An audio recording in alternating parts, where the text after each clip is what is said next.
Hello everyone, this is Sakshi Vaishnoi and welcome to magnet brains. एक ऐसा channel जहां पर आपको मिलते हैं 4 to 12th क्लास तक के सारे सब्जेक्ट्स के वीडियोस बिल्कुल free of cost. So students, हम क्या पढ़ने वाले हैं अब हम पढ़ेंगे मीनिंग ऑफ कोरिलेशन। इसके पहले वाले लेक्चर में हमने देखा था कि हमारा जो न्यू चैप्टर है कोरिलेशन, उसका ओवरव्यू क्या है। इस पर्टिकुलर चैप्टर में हम क्या क्या पढ़ने वाले वो हमने समझा था इसके प्रीवियस वाले लेक्चर में। अब हम देखेंगे कि कोरिलेशन का मतलब क्या होता है, और इसके साथ में हम दो टॉपिक्स और इसमें कवर करेंगे इसी पर्टिकुलर लेक्चर में। वो है हमारे कोरिलेशन एंड कॉजेशन और सिग्निफिकेंस ऑफ कोरिलेशन। ठीक है, इट मींस कि ये जो हमारा लेक्चर है इसमें हम तीन टॉपिक्स को कवर कर रहे हैं। कौन कौन से हैं वो है हमारा meaning of correlation, then correlation and causation, और एक जो हमारा लास्ट वाला होगा वो होगा सिग्निफिकेंस ऑफ कोरिलेशन। सिग्निफिकेंस का मतलब हम इंपॉर्टेंस भी बोल सकते हैं कि हमारे कोरिलेशन की क्या क्या इंपॉर्टेंस है। ओके, तो आई होप कि आप लोगों को इतना समझ में आ गया है कि हम क्या क्या इस पर्टिकुलर लेक्चर में कवर करने वाले हैं। अब हम स्टार्ट करते हैं students with meaning of correlation. Correlation का एक हमने ब्रीफ इंट्रो समझा था कि कोरिलेशन का मतलब क्या होता है, किसी भी दो वेरिएबल्स के बीच में रिलेशनशिप, उसे हम क्या बोलते हैं, कोरिलेशन। ठीक है, जो कोरिलेशन होता है स्टूडेंट्स वो यूजुअली हम अपने दो वेरिएबल्स पर ही देखते हैं। ओके, दैट इज ये हम बायवेरिएंट फ्रीक्वेंसी डिस्ट्रीब्यूशन पर ही अप्लाई करते हैं। ये मल्टीवेरिएंट पर भी हो सकता है, लेकिन वो हम बहुत ही रेयर केस में देखेंगे अपने पूरे चैप्टर में। हम जो पढ़ेंगे वो बायवेरिएंट फ्रीक्वेंसी डिस्ट्रीब्यूशन पर ही डिपेंडेंट होगा। ठीक है, सो कोरिलेशन हमें नाम से समझ में आ गया ना, क्या है, रिलेशन बिटवीन टू वेरिएबल्स। ठीक है, और ये हम शो करेंगे कुछ क्वांटिटेटिव टर्म्स में। ओके, यूजुअली हम क्वांटिटेटिव टर्म्स में कोरिलेशन को मेजर करते हैं। तो यूजुअली जो ये है, मैं हमेशा नहीं बोल रही हूँ लेकिन मैं बोल रही हूँ यूजुअली। यूजुअली का मतलब है कि ज्यादा करके हम इसको क्वांटिटेटिव मेजर्स में ही देखने वाले हैं। ठीक है, तो अब इसकी कुछ डेफिनेशन देख लेते हैं स्टूडेंट्स। क्या है, correlation is a statistical measure that expresses the extent to which two variables are related।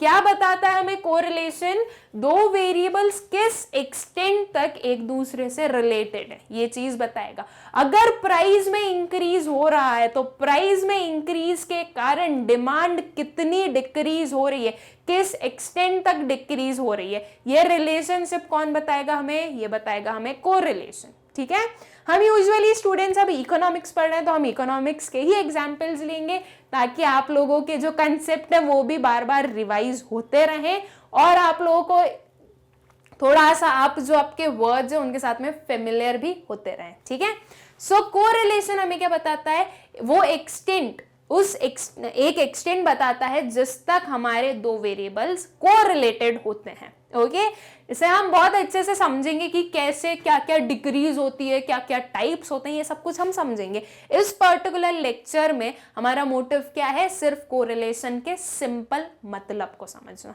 Okay, फिर क्या आया है स्टूडेंट्स हमारे पास में, it is a common tool for describing simple relationships without making a statement about cause and effect। ये चीज हमेशा याद रखना, कोरिलेशन जो है वो हमें क्या बताता है, सिंपल रिलेशनशिप बताता है। सिंपल रिलेशनशिप दो वेरिएबल्स के बीच में। इसका मतलब क्या हुआ, इसका मतलब ये हुआ कि जो हमारा कोरिलेशन होता है वो हमें कॉज या इफेक्ट नहीं बताता किसी भी वेरिएबल के बारे में। ओके, या किसी भी जो हम दो वेरिएबल्स देख रहे हैं तो उनमें हमें कॉज या इफेक्ट नहीं बताएगा कि प्राइस के इंक्रीज होने के कारण डिमांड डिक्रीज हुई है, ये चीज नहीं बताई जाएगी। ओके, बस हम कोरिलेशन में क्या समझेंगे कि प्राइस इंक्रीज हो रहा है तो डिमांड डिक्रीज हो रही है, प्राइस 10% से इंक्रीज हो रहा है तो डिमांड 10% से डिक्रीज हो रही है। ठीक है, ये इसका एक एक्सटेंड हो गया। लेकिन हम ये नहीं बोलेंगे कि प्राइस के इंक्रीज होने के कारण हमारी जो डिमांड है वो डिक्रीज हो रही है। ठीक है, तो ये अगर हम ये बोलते कि इसके कारण ये हो रहा है तो वो कॉज एंड इफेक्ट होता है, लेकिन हम ऐसा नहीं बता रहे। या फिर प्राइस क्यों इंक्रीज हो रहा है उसका कॉज हम नहीं बताएंगे, डिमांड क्यों डिक्रीज हो रही है उसका कॉज हम नहीं बताएंगे। बस हमने बता दिया दो वेरिएबल्स के बीच का रिलेशनशिप, एक simple relationship without cause and effect. ठीक है, ये एक एग्जाम्पल है स्टूडेंट्स, ये एक एग्जाम्पल देखिए। ठीक है, decrease in income decreases expenditure, बस कोरिलेशन हमें इतना बता रहा है कि इनकम में डिक्रीज हो रही है इसलिए एक्सपेंडिचर डिक्रीज हो रहा है। ओके, तो ये कोरिलेशन जो है वो यहाँ पे खत्म हो गया। इसमें अगर कॉज एंड इफेक्ट आ जाता तो वो कोरिलेशन नहीं होता। अब कॉज एंड इफेक्ट कैसे आता? कॉज एंड इफेक्ट आता डिक्रीज इन इनकम।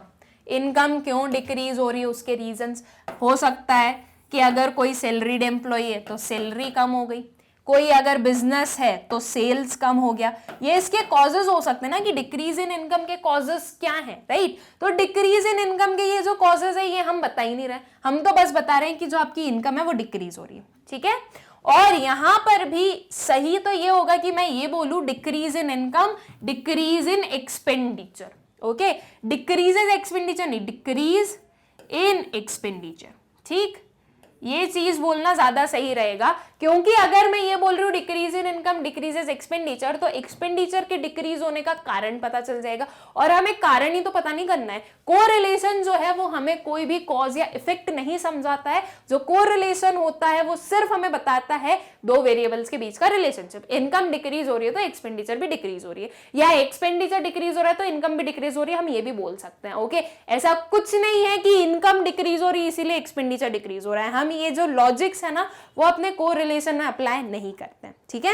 सो हमारा जो कोरिलेशन है उससे हम क्या समझे स्टूडेंट्स की कोरिलेशन हमें दो वेरिएबल्स के बीच का रिलेशनशिप बताता है। दो वेरिएबल्स के बीच के रिलेशनशिप का एक्सटेंट बताता है कि किस एक्सटेंट तक दो जो वेरिएबल्स हैं वो रिलेटेड हैं, ओके। और जो हमारा कोरिलेशन है वो हमें कॉज या इफेक्ट नहीं बताता, ठीक है, कि किसके कारण क्या हो रहा है, ये वाली चीज नहीं होती। यहां पर हमें जो है दो वेरिएबल्स के बीच में सिंपल रिलेशनशिप बताई जाती है, ठीक। आई होप कि आप लोगों को कोरिलेशन का मतलब अच्छे से समझ में आ गया होगा, ओके। कुछ एग्जाम्पल्स देखते हैं स्टूडेंट्स। ये एक एग्जाम्पल है जो कि एक अनरियलिस्टिक एग्जाम्पल है, ऐसा होता नहीं है, ओके। आप खुद भी सोचोगे कि मैम ये कुछ भी एग्जाम्पल लेके आ गई, लेकिन इट्स ओके, हमें तो बस मतलब क्या है कि हमें समझना है कोरिलेशन का मतलब, ठीक है। तो ये एग्जाम्पल जो है क्या है, वो यहाँ पे हमें ये जो एक ग्राफ दिख रहा है, ठीक है, हमारी ये आइसक्रीम्स बनी हुई है एंड ये शार्क्स बनी हुई है, ये शार्क का अटैक है, ओके, शार्क्स अटैक। और ये एक हमारा बीच है, ठीक है, वहां पर ये एक होर्डिंग लगी हुई है। उसमें हमें क्या समझ में आ रहा है कि जैसे जैसे आप आपकी आइसक्रीम का कंजम्पशन इंक्रीज कर रहे हो वैसे वैसे शार्क का अटैक बढ़ता जा रहा है, ठीक है। और देखो यहाँ पे वार्निंग दी गई है, restricting the number of ice cream sold reduces the likelihood of shark attack, ठीक है। मतलब कि ये जो पर्टिकुलर एग्जाम्पल ये हमें क्या बोल रहा है कि आप जितनी कम आइसक्रीम लोगे उतना कम शार्क का अटैक होगा, ठीक है। तो बेसिकली यहाँ पे हमें ये कोरिलेशनशिप दिखाया जा रहा है कि जितनी ज्यादा नंबर ऑफ आइसक्रीम सेल हो रही है उतने ज्यादा हमारे जो शार्क हैं उनका अटैक बढ़ रहा है। अब ये बहुत ही अनरियलिस्टिक सा एग्जाम्पल है, राइट, ऐसा होता थोड़ी ना है। तो देखो कोरिलेशन इसी से समझिए, इन दोनों के बीच में कोई भी क्या नहीं है, कॉज और इफेक्ट नहीं है, ये एक प्योर चांस है। प्योर चांस का मतलब क्या हुआ, ये एक कोइंसिडेंस है कि जब जब आइसक्रीम ज्यादा सेल की जाती है तब तभी हमारे जो शार्क है उनका अटैक बढ़ जाता है, ठीक है। तो ये एक रिलेशनशिप ही है, ये एक सिर्फ को रिलेशनशिप है, इसके बीच में कोई भी कॉज या इफेक्ट नहीं है। ऐसा कुछ नहीं है कि आइसक्रीम सेल होने के कारण जो हमारी शार्क है वो ज्यादा अटैक कर रही है, ये चीज बिल्कुल नहीं है। भाई जो हमारी शार्क्स हैं वो आइसक्रीम क्यों ज्यादा खाएंगी, राइट। देखो इसका लॉजिक क्या हो सकता है, अब हमने तो सिर्फ इतना समझा, अब इसका लॉजिक समझो कि लॉजिक क्या हो सकता है। ये जो लॉजिक होता है ये हमारे कोरिलेशन में अप्लाइड नहीं होता है। आइसक्रीम ज्यादा कब सेल हुई, जब ज्यादा लोग आए, ज्यादा लोग आए तो शार्क के लिए जो शार्क का खाना है वो बढ़ा, तो इसलिए शार्क ने अटैक ज्यादा किया। जब आइसक्रीम कम सेल की गई तो उसका मतलब कि जो हमारे नंबर ऑफ पीपल है, जो हमारे नंबर ऑफ विजिटर्स हैं वो कम है, इसलिए शार्क का अटैक भी कम है। अगर वो 5 में से एक को भी अटैक करके खा गई तो क्या होगा, अटैक कितना है, सिर्फ एक, ठीक है। लेकिन जब नंबर ऑफ विजिटर्स बढ़े, नंबर ऑफ विजिटर्स हो गए 50 और 50 में से मान लीजिए अगर 20 के ऊपर हमारी शार्क ने अटैक किया है तो हमारा बढ़ गया ना, शार्क का अटैक बढ़ गया, 1 से 20 तक चला गया। तो ये बस ये रिलेशनशिप हो सकता है, राइट। लेकिन ये रिलेशनशिप जो था वो हिडन था, राइट, ये हमें को रिलेशनशिप नहीं बता रहा। कोरिलेशन ने हमें क्या बताया कि जब जब आपकी आइसक्रीम ज्यादा सेल की जाती है तब तक आपकी शार्क का जो है अटैक बढ़ जाता है, ठीक है। तो ये चीज जो है कोरिलेशन में हमें बस इतना ध्यान रखना है कि वो हमें कॉज और इफेक्ट नहीं बताता, और कोरिलेशन बताता है कि किस एक्सटेंट तक आपके दो वेरिएबल्स रिलेटेड हैं, ओके, आई होप कि आप लोगों को क्लियर हो गया होगा इस पर्टिकुलर एग्जाम्पल से कि कॉज और इफेक्ट नहीं आएगा यहाँ पे, ठीक है। एक और एग्जाम्पल है स्टूडेंट्स लॉ ऑफ डिमांड का। तो लॉ ऑफ डिमांड का तो पहले तो एक सेकेंड, लॉ ऑफ डिमांड क्या होता है, आई होप सो कि आप लोगों को याद होगा, माइक्रो इकोनॉमिक्स में हमने बहुत अच्छे से पढ़ा है और बहुत ही इंपॉर्टेंट कंसेप्ट है law of demand. And I hope कि आप लोगों ने अपनी माइक्रो इकोनॉमिक्स पूरी कंप्लीट कर ली है, इनफैक्ट स्टैटिस्टिक्स भी कंप्लीट कर लिया हमने। स्टैटिस्टिक्स का ऑलमोस्ट 75% अपना जो पोर्शन है वो कंप्लीट कर लिया है। आई शुड से 25 भी नहीं बचा है, अभी तो 25 से कम ही बचा है, क्योंकि हमारे पास 2 ही चैप्टर्स बचे, एक correlation then index numbers, right. तो ये छोटा सा ही पोर्शन बचा है हमारा। तो आई होप सो कि आप लोगों को पता है लॉ ऑफ डिमांड क्या होता है। लॉ ऑफ डिमांड क्या होता है स्टूडेंट्स? लॉ ऑफ डिमांड हमें बताता है inverse relationship between quantity demanded and price of a commodity. It means कि जब जब आपकी क्वांटिटी डिमांडेड जब जब आपकी प्राइस बढ़ती है तो आपकी जो क्वांटिटी डिमांडेड है वो कम हो जाती है, और प्राइस कम होता है तो क्वांटिटी डिमांडेड इंक्रीज हो जाती है, राइट। तो देखो ये रिलेशनशिप है, price and quantity demanded, 2 variables हैं, दोनों के बीच में रिलेशनशिप देखा हमने, एक इंक्रीज हो रहा है दूसरा डिक्रीज होगा, वो एक डिक्रीज होगा तो एक इंक्रीज होगा, राइट। तो यहां पर हमने रिलेशनशिप देखा between price and quantity demanded, ये है हमारे 2 वेरिएबल्स, और कोरिलेशन ने हमें सिर्फ ये 2 वेरिएबल्स के बीच का रिलेशनशिप बताया, ठीक है। वही चीज यहां पर भी है, लॉ ऑफ डिमांड में वो वही बता रहे हैं कि जब आपकी किसी भी एक प्रोडक्ट की प्राइस डिक्रीज हो रही है तो आपकी जो डिमांड है वो इंक्रीज हो रही है, ओके। आई होप स्टूडेंट्स कि आप लोगों को कोरिलेशन का मतलब अच्छे से समझ में आ गया होगा। अब हमारा जो इसका नेक्स्ट वाला टॉपिक है वो हम देखते हैं, that is correlation and causation. देखो कोरिलेशन तो हम समझ गए ना क्या है। कोरिलेशन जो है वो हमें एक सिंपल रिलेशनशिप बताता है बिटवीन 2 वेरिएबल्स, यहां पर वो कॉज और इफेक्ट नहीं बताता। अब कॉजेशन क्या होता है? तो कॉजेशन बहुत ही सिंपल सी कंसेप्ट है। कॉजेशन होता है a relationship that describes cause and effect, ठीक है। कॉजेशन देखो नाम से समझ जाओ, कॉजेशन का मतलब हो गया कॉज एंड इफेक्ट, ठीक है। जो एक फैक्टर मिसिंग था हमारे कोरिलेशन में, वही फैक्टर जो है वो कॉजेशन में कंप्लीट होता है। कॉजेशन में हमें यह बताया जाता है कि 2 अगर पर्टिकुलर आपके वेरिएबल्स इंटर रिलेटेड हैं या को रिलेटेड हैं तो उसका कॉज और इफेक्ट क्या है ये चीज भी हमें बताई जाती है, ठीक है। तो सिंपल सी चीज है कि कॉज और इफेक्ट जो है वो जब हमारे किसी भी एक वेरिएबल्स के कोरिलेशन के बीच में इंक्लूड हो जाए तो वो कॉजेशन हो जाएगा। अगर कॉज और इफेक्ट नहीं आ रहा है तो वो सिर्फ अपना जो सिंपल रिलेशनशिप बता रहा है तो वो हमारा कोरिलेशन हो जाएगा, ठीक है। Correlation does not imply causation. अब इस पर्टिकुलर स्टेटमेंट का मतलब क्या हुआ? इसका मतलब ये हुआ कि हमारा जो कोरिलेशन है वो हमारे कॉजेशन को इंप्लाई नहीं करता। इट मीन्स, सिंपल सी बात है, थोड़ा सा कंफ्यूजिंग है उधर, बस इतना समझो कि कॉजेशन का मतलब होता है कॉज एंड इफेक्ट, ठीक है। तो जो हमारा कोरिलेशन है वो कॉज और इफेक्ट को इंप्लाई नहीं करता, मतलब कि जो हमारा कोरिलेशन है वो कॉज एंड इफेक्ट को अपनी स्टडी में इंक्लूड नहीं करता। ये चीज तो हम ऑलरेडी समझ चुके हैं। अभी तक हमने जब हमारा मीनिंग ऑफ कोरिलेशन समझा तो हमने वो भी समझ लिया था कि कॉज और इफेक्ट नहीं आएगा कोरिलेशन में, ओके। आई होप कि ये आप लोगों को अच्छे से क्लियर होगा कोरिलेशन और कॉजेशन के बीच का डिफरेंस, ओके। इसे हम समझते हैं कुछ एग्जाम्पल्स के साथ में, ठीक है। ये एक पर्टिकुलर एग्जाम्पल है स्टूडेंट्स। यहां पर देखो कोरिलेशन अगर मैं देखूं तो कोरिलेशन क्या होगा हमारा? Phone freezes, text messaging won't work, ठीक है। यहाँ पे जो कोरिलेशनशिप है वो ये है कि जब आपका फोन फ्रीज हो रहा है तो आपके जो मैसेजेस हैं वो वर्क नहीं कर रहे हैं, ठीक है, या आपके मैसेजेस वर्क नहीं कर रहे हैं तो आपका फोन फ्रीज हो गया। मैं कुछ भी बोल सकती हूँ, ओके।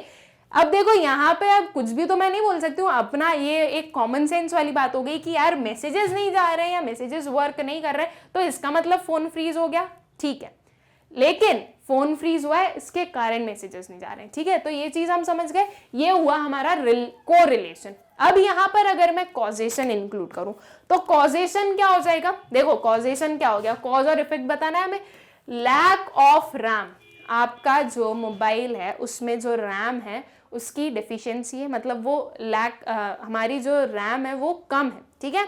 तो इसके कारण लैक ऑफ रैम के कारण क्या हो रहा है, लैक ऑफ रैम के कारण हमारा जो फोन है वो फ्रीज हो रहा है और हमारे जो टेक्स्ट मैसेजिंग है वो वर्क नहीं कर रहे बिकॉज हमारे मोबाइल में रैम नहीं है।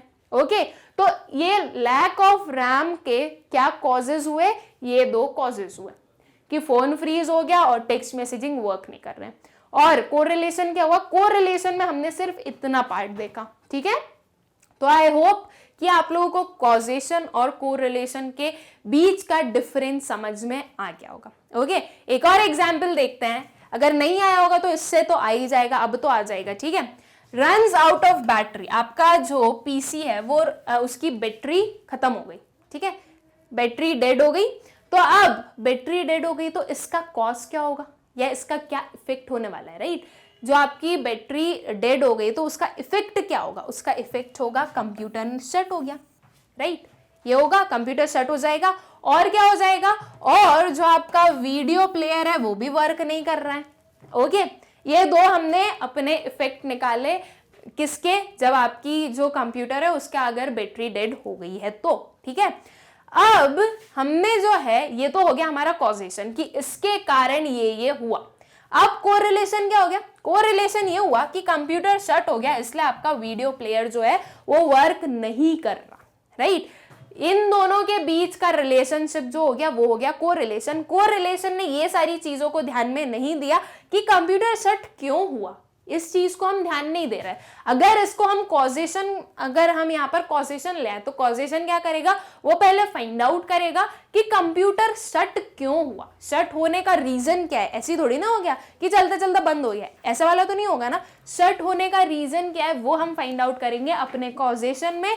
और जो कोरिलेशन होता है उसमें क्या होता है, कोरिलेशन में हमें कुछ नहीं मतलब कि क्यों शट हुआ क्यों नहीं हुआ, हमें तो बस इतना पता है कि कंप्यूटर शट हुआ तो हमारा जो वीडियो प्लेयर है वो वर्क नहीं कर रहा है। तो ये डिफरेंस होता है आपके कोरिलेशन में और कॉजेशन में। ओके, आई होप सो कि आप लोगों को क्लियर होगा स्टूडेंट्स कोरिलेशन एंड कॉजेशन के बीच का डिफरेंस, ठीक है। कभी भी इन दोनों को इंटरचेंज मत कीजिएगा क्योंकि कॉजेशन जो है वो कभी भी कोरिलेशन नहीं बन सकता। ओके, फिर correlation between two variables may be due to the following reason. जो हमारा कोरिलेशन है दो वेरिएबल्स के बीच में वो कुछ इन फॉलोइंग रीजंस की वजह से भी हो सकता है। मतलब कि जरूरी नहीं है कि कुछ कॉज और इफेक्ट हो ही, ठीक है। कुछ ये रीजंस भी हो सकते हैं कि क्या आपके जो दो वेरिएबल्स हैं वो कैसे कोरिलेटेड है। ओके, फर्स्ट वाला क्या है, both variables being influenced by a third variable. कोई दो वेरिएबल्स हैं जो कि एक थर्ड वेरिएबल के कारण इन्फ्लुएंस हो रहे हैं। एग्जाम्पल लेते हैं, एग्जाम्पल से हम ज्यादा अच्छे समझते हैं। आपकी जो आइसक्रीम्स की डिमांड है वो हो गई इंक्रीज, ओके, और आपकी जो एसीज की डिमांड है, ओके, एयर कंडीशनर्स की जो डिमांड है वो भी इंक्रीज हो रही है, ठीक। ये चीज हमें देखने को मिली। अब कोरिलेशन क्या हो गया कि आइसक्रीम की डिमांड बढ़ रही है, एसी की डिमांड भी बढ़ रही है। मतलब कि जब जब आइसक्रीम की डिमांड बढ़ती है तब तक एसी की डिमांड बढ़ती है, या फिर एसी की जब जब डिमांड इंक्रीज होती है तो आइसक्रीम की भी इंक्रीज होती है। और ये कोरिलेशन देखने को मिला, ठीक है। कोरिलेशन यहाँ पे खत्म हो गया, यहाँ पे हमने कॉज इफेक्ट कुछ नहीं देखा। अब ये जो कोरिलेशन है ये हो सकता है किसी थर्ड वेरिएबल के कारण हो रहा हो, राइट।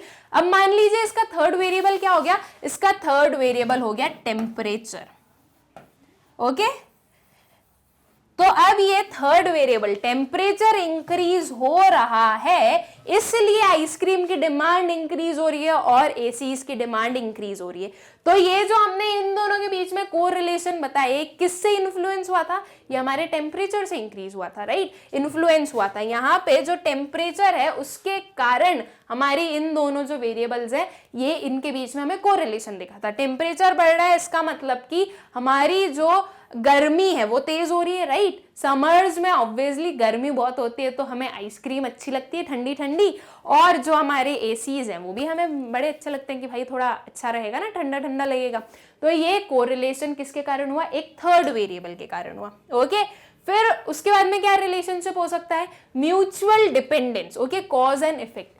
अब आपके कोई दो वेरिएबल्स हैं, उनके बीच में म्यूचुअल डिपेंडेंस भी हो सकता है। म्यूचुअल डिपेंडेंस क्या हुआ कि एक के कारण दूसरा इंक्रीज हो रहा है या एक के कारण फर्स्ट वाला इंक्रीज हो रहा है। अब किसके कारण किस में क्या चेंजेस हो रहे हैं हम ये नहीं समझ पाते, क्योंकि उन दोनों में चेंजेस के कारण दोनों में चेंजेस हो जाते हैं। तो इसे हम क्या बोलते हैं? Mutual dependence. बहुत ज्यादा कंफ्यूजिंग सा था, पता नहीं क्या इसमें उसमें सब मिक्स कर दिया इधर मैम ने, राइट? आपको कंफ्यूजिंग लगा तो इसको हम क्या करेंगे, इसको हम थोड़ा सिंप्लीफाई कर देंगे। एग्जाम्पल लेते हैं। एग्जाम्पल लिया हमने प्राइस एंड डिमांड, ठीक है। मैंने बोला कि प्राइस इंक्रीज हो रही है तो डिमांड इंक्रीज हो रही है, ठीक है। आप लोगों को समझ में आया कि प्राइस इंक्रीज हो रही है इसलिए डिमांड इंक्रीज हो रही है, ठीक है। डिमांड इंक्रीज होने का कॉज क्या है? वो है हमारा प्राइस, कि अगर प्राइस नहीं बढ़ती तो हमारी डिमांड भी नहीं बढ़ती। ये हमारा लॉ ऑफ डिमांड का अपोजिट है, ओके। इसे आप सही मत मानना। चलो ठीक है, मैं इसको सही कर देती हूँ कि यहाँ पर मैं डिमांड को डिक्रीज कर देती हूँ, वरना पता चले कि आप कंफ्यूज हो जाओ और वो जो हमारा लॉ ऑफ डिमांड है उसको ही बदल दो, ओके। प्राइस इंक्रीज हो रही है इसलिए जो एक कमोडिटी है उसकी डिमांड कम हो रही है। यह हमारा एक रिलेशनशिप हुआ। सेकेंड रिलेशनशिप, डिमांड डिक्रीज हो रही है इसलिए हमारा प्राइस इंक्रीज हो रहा है। क्या हुआ? डिमांड डिक्रीज हो रही है इसलिए हमारा प्राइस इंक्रीज हो रहा है। ये एक सेकेंड रिलेशनशिप हुआ, ठीक है। तो यहाँ पे दोनों रिलेशनशिप्स हो सकते हैं कि भाई अब डिमांड नहीं थी तो हमने प्राइसेस बढ़ा दिए, कि जितने लोग खरीद रहे हैं उनसे ही हम प्रॉफिट अर्न कर लें, राइट। पहले हमारा एक कोई प्रोडक्ट था, वो 10 रुपीज में सेल करते थे, तब हमारी डिमांड थी 5, तब हमारी डिमांड थी 10, ओके। अब ये जो है वो कम हो गई, ठीक है, ये हाफ हो गई। हमारी जो डिमांड है वो 5 यूनिट्स की बची है, तो हमने क्या किया, वो हाफ हो गई तो हमने इसको 20 कर दिया, ताकि जो हमारा रेवेन्यू है वो उतना ही मिले हमें जितना हमें मिलना चाहिए, राइट। देखो रेवेन्यू उतना ही मिलेगा ना, 10 इंटू 10 कितना हो गया, 10 इंटू 10 100 हो गया, और 20 इंटू 10 भी 100 हो गया। तो हमने क्या किया, जब डिमांड डिक्रीज हुई तो प्राइस को इंक्रीज कर दिया, ताकि जो डिमांड कम हो रही है तो उसके कारण हमें लॉस जनरेट ना हो।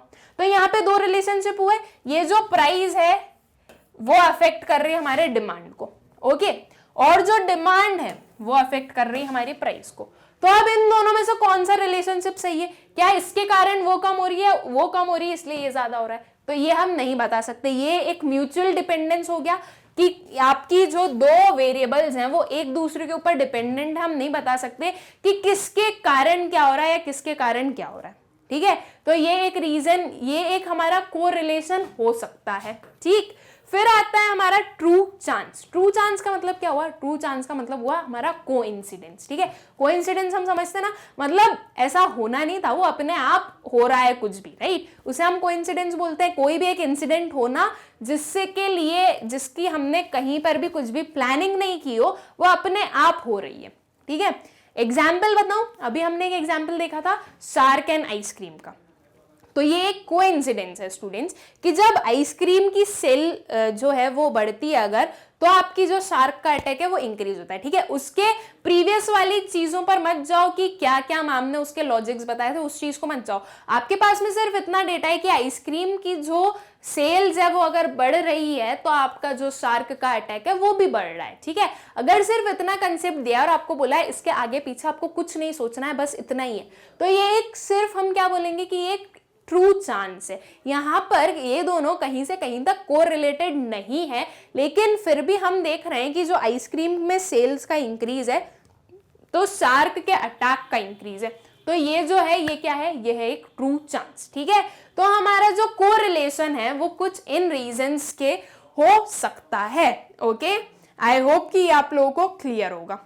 तो हम लोगों ने कोरिलेशन पढ़ लिया, कोरिलेशन एंड कॉजेशन पढ़ लिया।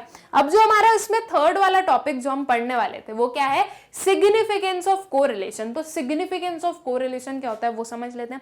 सिग्निफिकेंस का मतलब क्या होता है, इंपॉर्टेंस ऑफ कोरिलेशन, ठीक है। तो ये क्या होते हैं, इसका अगर मैं फर्स्ट वाला बोलूं, helps in measuring the extent of relationship between two variables in one figure. क्या बता रहा है हमें अपना जो कोरिलेशन है, दो किसी भी वेरिएबल के बीच का रिलेशनशिप एक फिगर में। आपका जो कोरिलेशन है स्टूडेंट्स वो कुछ ना कुछ फिगर्स में ही आने वाला है, राइट? आप कुछ नंबर्स में एक्सप्रेस करोगे कोरिलेशन को। तो मान लीजिए कि जो एक्सटेंट आप एक्सप्रेस करोगे वो नंबर्स में करोगे। मान लीजिए जो हमारा आइसक्रीम एंड एसी का जो हमने एग्जाम्पल लिया था, ठीक है? तो आइसक्रीम और एसी के बीच का जो रिलेशनशिप है वो मैं एक्सप्लेन कर रही हूं कि वो मैं या तो बता रही हूं कि जो आपका कोरिलेशन है वो कितना है, 1 है। तो इन दोनों के बीच का जो रिलेशनशिप है वो मैंने एक फिगर में एक्सप्रेस कर दिया। तो ये चीज आप लोगों को क्या होगा, इससे आपको इजी होगा कि क्या रिलेशनशिप है आप वो समझ पाए। इनकी जो एक एक वैल्यूज है वो आपको नहीं देखना पड़ेगा कि अच्छा ये अगर 5 थी, ये 10 थी, फिर ये 10 हो गई, ये 20 हो गई, तो कितना इंक्रीज हो रहा है ये आपको नहीं देखना पड़ेगा। आप सिर्फ आपके इस पर्टिकुलर एक नंबर को देखोगे और आपका जो रिलेशनशिप है वो आप मतलब उस एक नंबर से आपका जो रिलेशनशिप है दो वेरिएबल्स के बीच में वो आप एक्सप्रेस कर सकते हो, ठीक है? तो ये एक इसका एडवांटेज हुआ। अब ये नंबर्स क्या होने वाले हैं, कैसे पता चलेगा, कैसे इंटरप्रिटेशन होता है, वो सब मैं आप लोगों को अच्छे से एक्सप्लेन करूंगी जैसे जैसे हम आगे बढ़ते जाएंगे, ठीक है? इस पर्टिकुलर टॉपिक के अकॉर्डिंग आप लोगों को सिर्फ इतना ही समझना है अभी। फिर जो हमारा सेकेंड वाला है वो क्या है, facilitates in understanding economic behaviour. Economic behaviour समझने में हमें फैसिलिटेट करते हैं। कैसे करता है correlation facilitate? Demand and price. अभी तक बहुत ज्यादा एग्जांपल जो हमने लिया, डिमांड एंड प्राइस, दोनों के बीच का रिलेशनशिप हमें कैसे पता चला?